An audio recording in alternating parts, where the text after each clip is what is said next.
I'm a second-generation man who grew up in a household ruled by my mother. Whatever she said was final. It wasn't that she was cruel or anything. My dad just had a naturally passive personality. Being the youngest of four, I always felt the need to escape the house. So when college came around, I aimed to get as far away from home as possible. I landed an engineering scholarship at a place called Baptist Bible University, tucked deep in rural Wisconsin. I had completely fabricated my application to appear religious.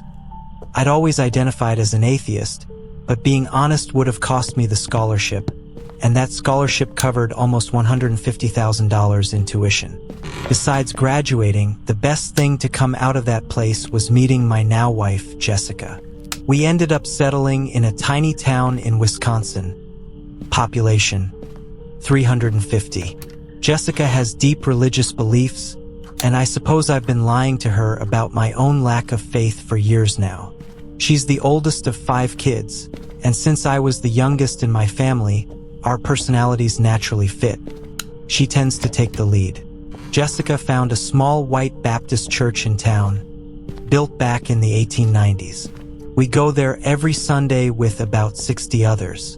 The pastor, around 50, has college-aged children of his own. I dread going to church every single week, but I often laugh it off, telling myself that it's the price of marrying a beautiful woman. My job as an engineer at the local steel mill is slightly more interesting than church, but not by much. I'll never get rich doing it, but the medical benefits are solid.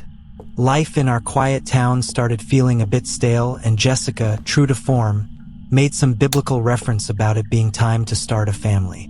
We'd been trying to conceive for what felt like over a year. I wasn't too stressed about it. We were still young. But Jessica, working at the church's preschool and daycare, was constantly surrounded by children. It kept her focused on the fact that we hadn't had one yet. After her shifts, she often met with Pastor Phil to pray about having a baby. I found myself reading the Bible more than I ever cared to, just to bring her comfort. She believed that scripture might somehow help speed up conception. Jessica started biting her fingernails down to nothing from the stress. Then finally, one morning, she ran to me holding a positive pregnancy test. I was thrilled. Honestly, I wanted to toss that Bible out the window. Jessica kept working at the preschool and helped Pastor Phil at the church while I continued pulling long shifts at the mill. About halfway through her pregnancy, I started feeling a strange discomfort below my stomach, which would go away only after I urinated.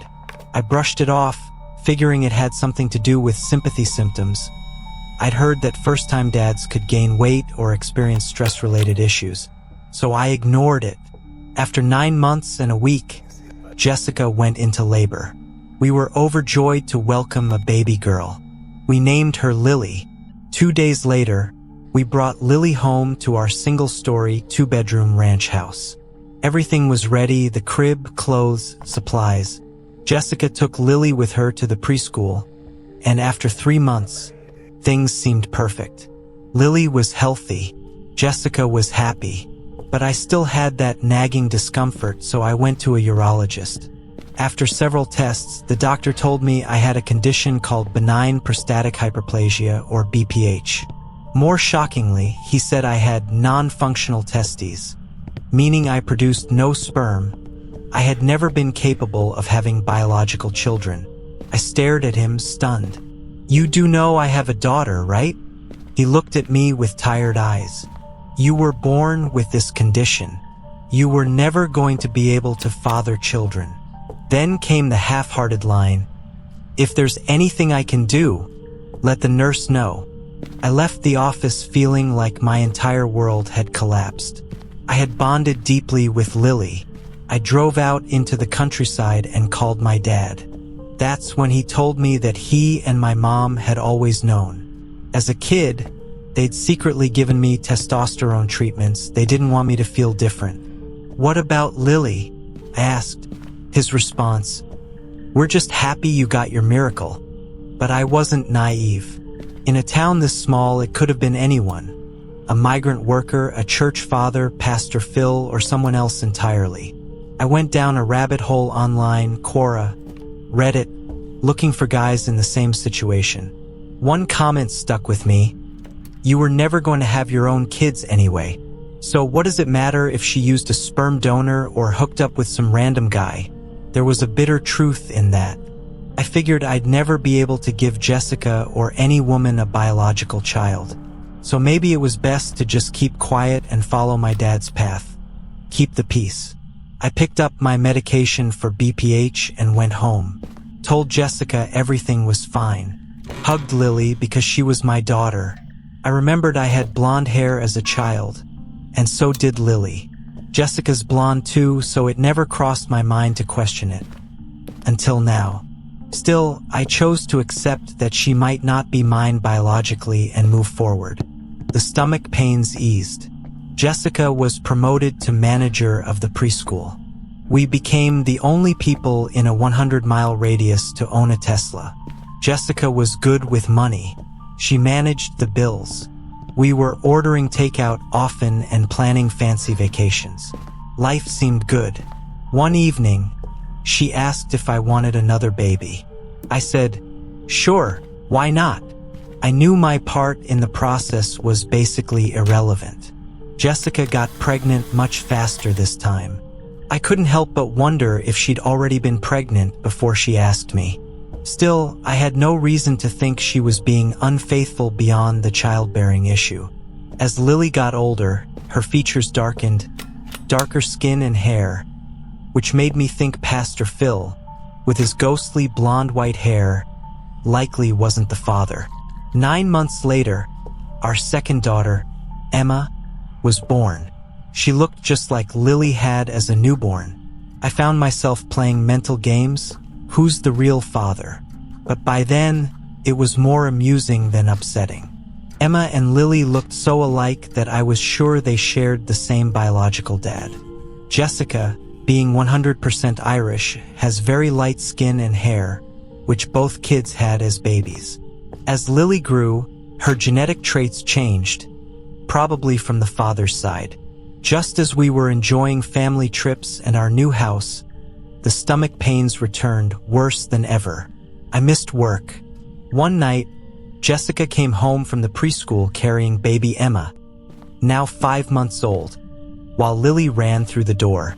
I was groggy and weak, but Jessica handed me Emma, and the moment I looked at her, I blurted out, "What the hell?"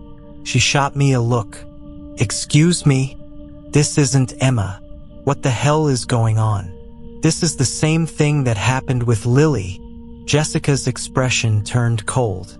"Zach, that's your daughter. I know you're not feeling well, but this is making me uncomfortable." I stared at the baby. Her roots are black. I can smell the bleach in her hair. Look at her shirt. Bleach stains where the red dye faded. Adrenaline surged through me. I lifted her shirt. There's no birthmark on her back. Emma had one. Jessica's face shifted again. "I can explain." "Explain what? Where's Emma? Did you do this with Lily too?" Pain stabbed my stomach, and I collapsed onto the couch. Jessica said, "I'll go get Emma," and left, taking both kids with her. I called 911. I was in agony and could barely speak. I told the dispatcher to check the preschool, that something awful had happened. Then I blacked out. Paramedics arrived, took me to the ER.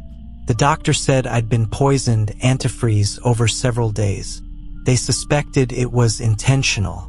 I figured Jessica did it to distract me with the baby swap. It worked with Lily, but this time she got caught. The case was so tangled, the FBI stepped in. Jessica vanished. No one's seen her since. Turns out, the fake Emma was a migrant baby whose mother had tuberculosis. The church had illegally adopted her out, and Jessica bleached her hair to pass her off as our daughter. What the FBI agent told me next broke me. Her name was Agent Brodsky. She touched my shoulder and said, "Zach, we believe Jessica sold your daughters to the highest bidders, all for money. I fell apart. Couldn't believe it. I had loved those girls. The Tesla, the house, the takeout.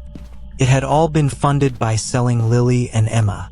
Agent Brodsky told me people pay insane amounts for blonde girls. No way to know what these buyers wanted, but we had to assume the worst. I wanted to burn the whole house down. I called my dad. He said, "Yeah, your mom told Jessica about your condition years ago.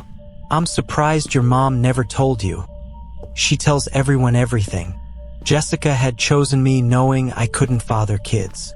She must have assumed I'd never question anything." I swallowed a Lexapro, mocking myself. Guess I fooled her. The one small mercy. No one knows who the real Lily is. I legally kept her. I offered to raise the fake Emma too, but she'll likely be sent back to Guatemala. Now, I spend my time searching for the real Lily and Emma. I sometimes see girls that resemble them and wonder, were they bought? The FBI stored Jessica's DNA, just in case. They also suspect other kids were trafficked through the preschool. Pastor Phil might have been involved, or maybe not. That part's still unclear.